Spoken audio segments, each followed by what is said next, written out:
Muy buenas noches. Y como lo anunció Claudia, vamos a hablar sobre el Sistema Único de Salud.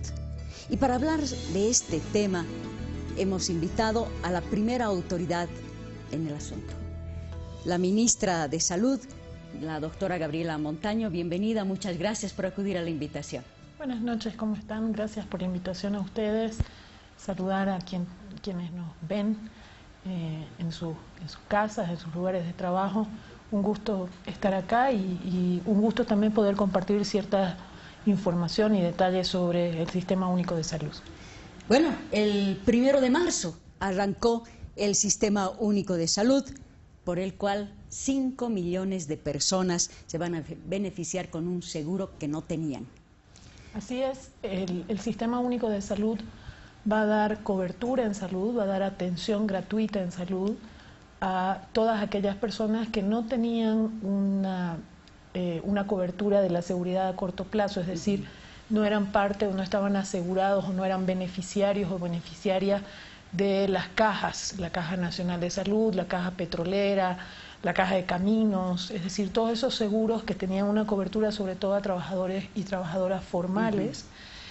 Hay una enorme cantidad de población, sectores como gremiales, que son amas de casa, artistas, exacto, que no muchas veces se habla de ellos y de ellas, lustrabotas, pequeños emprendedores, microempresarios, etcétera, que son transportistas, que son sectores muy grandes de la población que no tenían ninguna cobertura en salud y era un impacto muy grande para ellos cada vez que una persona de su familia o ellos mismos se enfermaban, porque había que sacar del bolsillo para acudir al ámbito privado. Pero, ministra, a pesar de este anuncio, estamos frente a hospitales abarrotados, centros de salud donde se tiene que atender a los pacientes en los pasillos, sin médicos, sin medicamentos. ¿No parece, la verdad, un momento, una situación planificada para arrancar con el Sistema Único de Salud? Bueno, en primer lugar decir que por supuesto que hay dificultades y que las vamos a ir superando poco a poco, pero teníamos que empezar y nos hemos preparado para eso durante los últimos 13 años.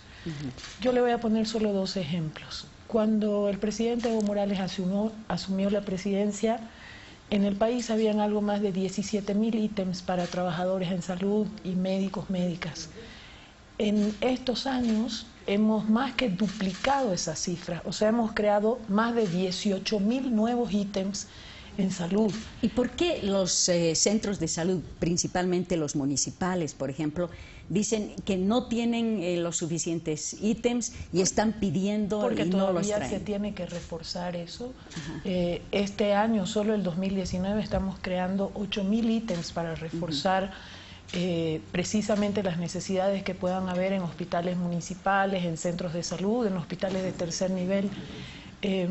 Y esos 8.000 ítems se van a distribuir de una manera en la que se completen servicios que los están necesitando. Porque no hay que pensar en los ítems como un puesto de trabajo más. En el caso de salud, cada uno de esos ítems, para una enfermera, para un auxiliar de enfermería, para un médico, para un especialista, implica la posibilidad de garantizar un servicio para la población, un servicio completo. Y también hablamos aquí de los técnicos en laboratorios, en rayos X, en todos los exámenes complementarios que se necesita para hacer el diagnóstico y tratamiento de una persona. Entonces, a ver, el centro cuando uno entrega un ítem es ese. Por lo tanto, la definición de entregar un ítem más a un servicio es una definición fundamentalmente técnica, una definición que es fruto de un diagnóstico. Nosotros hemos hecho este mapeo, que lo tenemos también por departamento, por regiones e incluso por cada puesto de salud. Y esos mapeos nos ayudan a saber en qué lugares, en qué establecimientos de salud hay mayor vulnerabilidad de la población. ¿Qué significa el amarillo en este caso? En este caso, el amarillo es una vulnerabilidad mediana. El rojo es alta vulnerabilidad, el amarillo es mediana, el naranja es moderada y el verde es baja vulnerabilidad. Pero este mapeo no lo tenemos solamente así por regiones o por departamentos, sino por cada uno de los establecimientos de salud que hay en todo el país. En los municipios. En los municipios, en las ciudades capitales, en todas partes. Y de esta manera, la manera en que vamos a distribuir los ítems. Le voy a poner un ejemplo. He estado visitando los hospitales de tercer nivel en las ciudades capitales de la mayoría de los departamentos. El caso de Cobija, por ejemplo. Cobija tiene hoy un hospital de segundo nivel, se está construyendo un hospital de tercer nivel, pero va a tomar todavía un tiempo. Y ellos tienen un déficit de médicos en el área de ginecobstetricia, que en el resto del país es poco común que en esa área haya un déficit de médicos. ¿Por qué? Es solamente porque el Estado no ha querido dar ítems y yo le voy a responder que no. Lastimosamente, en áreas fronterizas o en áreas alejadas del país, se saca convocatorias, los propios municipios han hecho convocatorias para contratar a personal, a médicos especialistas, pero no han conseguido que médicos especialistas o médicas especialistas quieran ir a esos lugares del país. Entonces, no es un problema solamente de disponibilidad de recursos por parte del Estado. Ese fue un problema, estamos resolviéndolo con esta disposición de ítems que estamos planteando, pero también hay un problema de disponibilidad del profesional de ir a esos lugares que son más alejados. ¿Tenemos suficientes profesionales en especialidades? Hay especialidades en las que nos están faltando profesionales ¿Cómo formados. se van a llenar esos espacios? Bueno, en primer lugar tenemos que ampliar en la residencia. La residencia es la manera en que se especializa un médico o una médica. Es un tipo de especialidad que requiere mucha práctica médica en hospital. Entonces, tenemos que abrir mayor cantidad de cupos, y eso hemos tratado de hacer este año, en esas especialidades, que por ejemplo son terapia intensiva, son áreas, digamos, terapia intensiva neonatal, oncología, nefrología, en algunos casos otro tipo de especialidades, como el caso que le decía de Cobija, o sea, ginecobstetricia, hay muchos especialistas en el país, pero no tantos se quieren ir a vivir a Cobija, y ahí entonces tenemos que generar mejores condiciones para esos médicos o esas médicas, o condiciones que les den algún plus, algo más favorable, para que ellos asuman esa responsabilidad en esos lugares más alejados del país. Y eso estamos haciendo también. Es decir, es más complejo que lo que a veces se debate o se discute. Le voy a poner otro ejemplo. Trinidad, en el que he estado la semana pasada, en su hospital están necesitando con urgencia un especialista en neurocirugía. Trinidad tiene una característica: mucha gente se moviliza en motocicleta y entonces hay muchos accidentes, y estos provocan traumatismos cráneoencefálicos que requieren un especialista neurólogo o una especialista neurocirujana, y no lo tienen en este momento.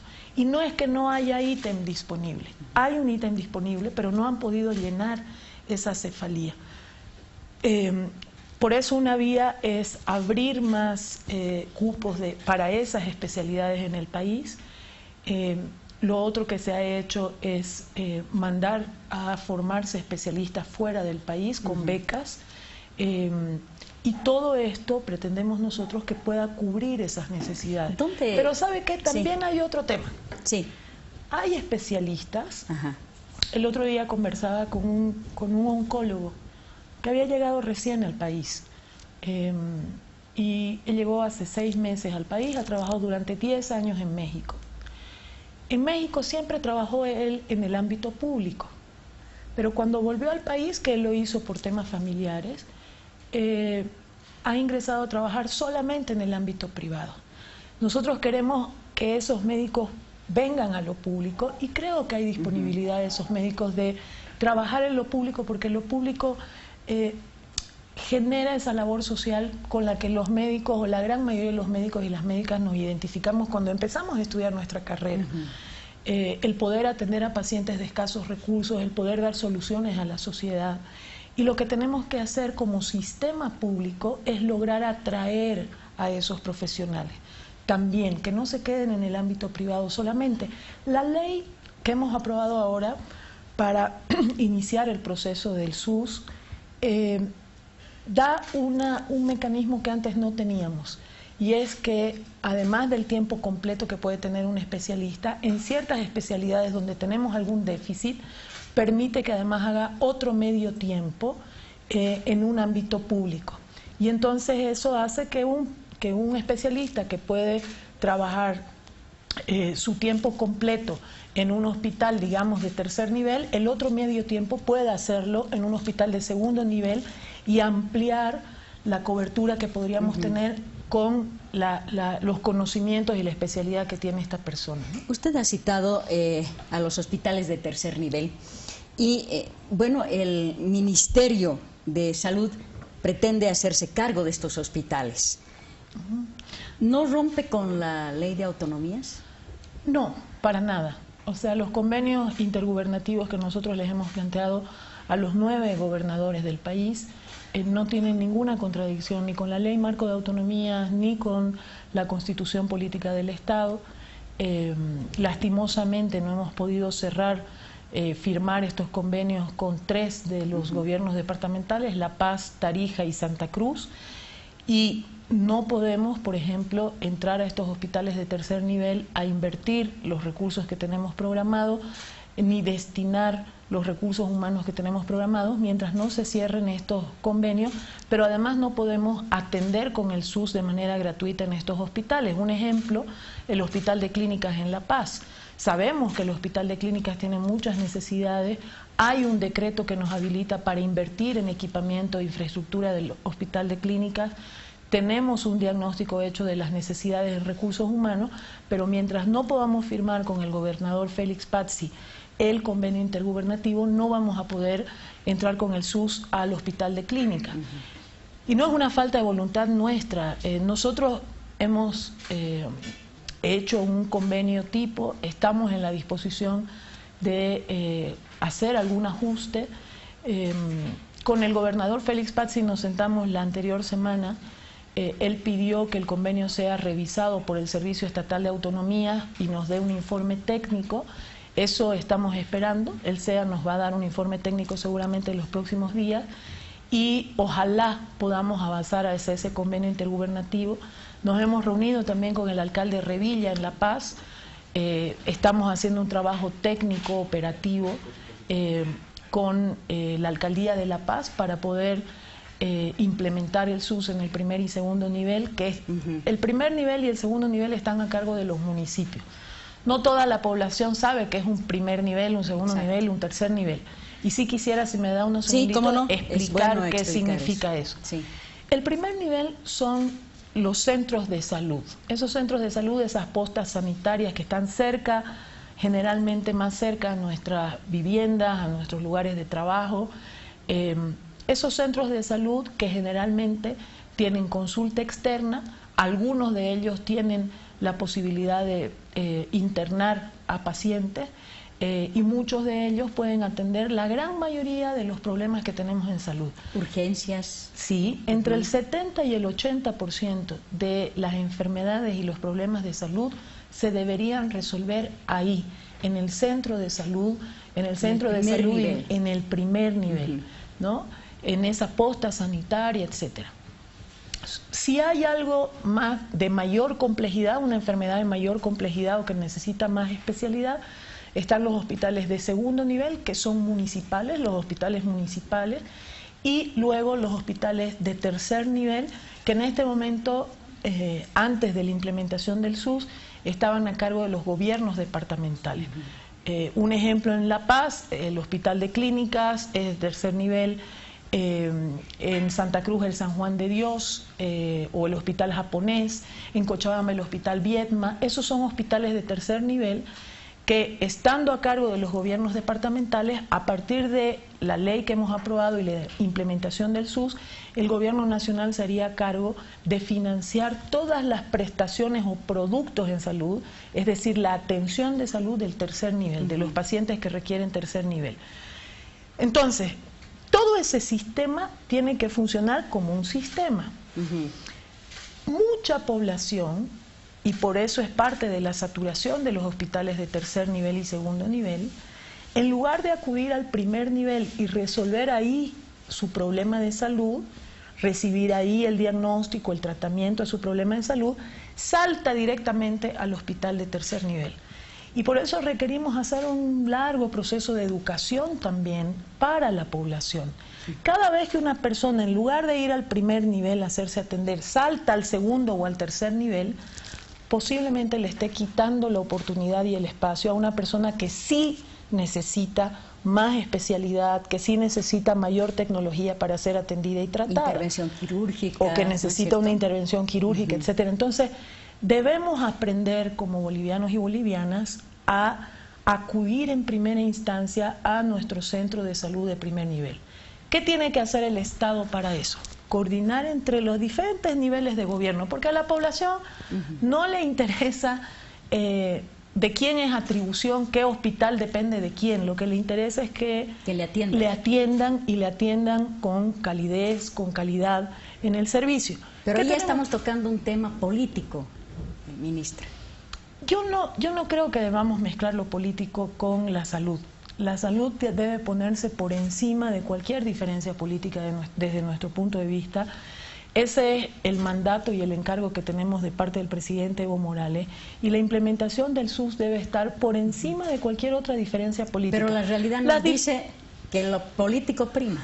Lastimosamente en algunos casos sí, no en todos los casos, porque yo tengo que poner ejemplos de alcaldes que no tienen no tienen el mismo color político del gobierno nacional. Por ejemplo, la alcaldía de Cochabamba o la alcaldía de Santa Cruz, y sin embargo nos hemos sentado con ellos, hemos trabajado con ellos y vamos a seguir trabajando.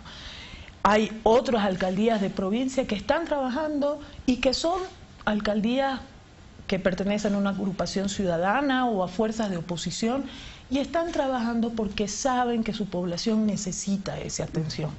Entonces, más allá del color político, más allá de los temas políticos, en salud debemos priorizar la atención a la población. Y eso implica que la población sepa cómo moverse dentro de ese sistema, que sepa que su puerta de ingreso, sí o sí, necesariamente, tiene que ser su centro de salud más cercano. Salvo, la única salvedad que establece la ley y que establecen las normas es que tenga una emergencia. Y que esa emergencia implica que está en riesgo la vida de la persona, y ahí la tienen que atender en cualquier nivel, primero, segundo, tercero. No interesa, porque tenemos que salvar la vida y poner por encima de todo la vida. Es el caso de accidentes y sí, algún problema más grave de salud, ¿no? Sí, puede haber muchos ejemplos de esto. La emergencia, vuelvo a repetir, es cuando está en riesgo la vida. Todo el resto debemos ir ordenadamente por nuestro centro de salud de primer nivel y hacernos atender ahí. El médico que está ahí o la médica que está ahí va a evaluar, y si la persona necesita ser derivado a un segundo o tercer nivel, le va a hacer la referencia y va a utilizar un formulario de referencia en el cual se explican las razones de por qué se está haciendo esa referencia del paciente a un segundo o tercer nivel. Seguramente la falta de información, porque se necesita más información, ministra. De los 5 millones de personas que deberían beneficiarse con el SUS, solo se han inscrito 1.500.000. No, ahora ya estamos por el millón, casi 900.000. Increíblemente, pero a pesar del carnaval, la gente en carnaval se siguió inscribiendo en el SUS. Eso nos entusiasma mucho porque la gente prioriza este tema de salud. Hemos tenido entre el viernes de Chaya, digamos, y el miércoles de ceniza, más de 100.000 inscritos durante todo ese tiempo de feriados y de fiestas, lo que nos muestra el interés de la población, y eso nos obliga a nosotros a trabajar con mayor ahínco para que las cosas salgan bien. ¿Qué mecanismos de información? Usted hablaba de información, que la población necesita más información. Hemos generado 2 mecanismos por el momento para que la población pueda hacer consultas al Ministerio o hacer conocer sus preocupaciones o reclamos si existiera, etcétera. Una línea gratuita en el que la población puede llamar en cualquier momento y explicar cuál es su necesidad, su preocupación, su consulta. Es el 800-1000-1070. 800-1070. Y el segundo mecanismo que hemos habilitado como ministerio es una aplicación para celular. Para celular Android inteligente, digamos, que la gran mayoría, por lo menos hay uno de estos celulares en la familia. Si no lo tiene la mamá, el papá, lo tiene el hijo, el nieto, los adolescentes, exactamente. Es una aplicación que se puede bajar del Play Store. La aplicación se llama SUS Bolivia. La pueden descargar de manera gratuita y esa aplicación le va a dar 3 ámbitos de información muy importantes. El primero, le va a decir qué procedimientos debe seguir para inscribirse en el SUS o ser atendido por el SUS. La segunda información, que es muy importante también, son las direcciones de los centros de salud más cercanos al lugar donde usted se encuentra. Y la tercera información es toda la lista de enfermedades que cubre el SUS. Hemos tratado de llevar el lenguaje técnico que a veces utilizamos los médicos y que la gente no nos entiende muy bien de lo que estamos hablando. Ese lenguaje técnico lo hemos tratado de poner en un lenguaje más sencillo para la gente y más cercano a la gente para que la gente pueda tener esa información. Entonces, estas 2 herramientas, nuestra línea gratuita y la aplicación para los celulares, esperemos que sean 2 herramientas que les sirvan a la gente, ¿no? Yo tenía varias otras preguntas y me imagino que nuestros televidentes también, pero se nos acabó el tiempo. Le agradezco mucho el haber estado cuando aquí. Ustedes quieran, estamos aquí para responder Esa es la idea, que esté otra vez aquí. Las preguntas que se le quedaron en el tintero. Perfecto. Y con gusto, muchísimas gracias por la invitación. Muchas gracias a usted. Muy buenas noches, que tengan un lindo fin de semana. Y hasta la próxima semana con Piedra, Papel y Tinta.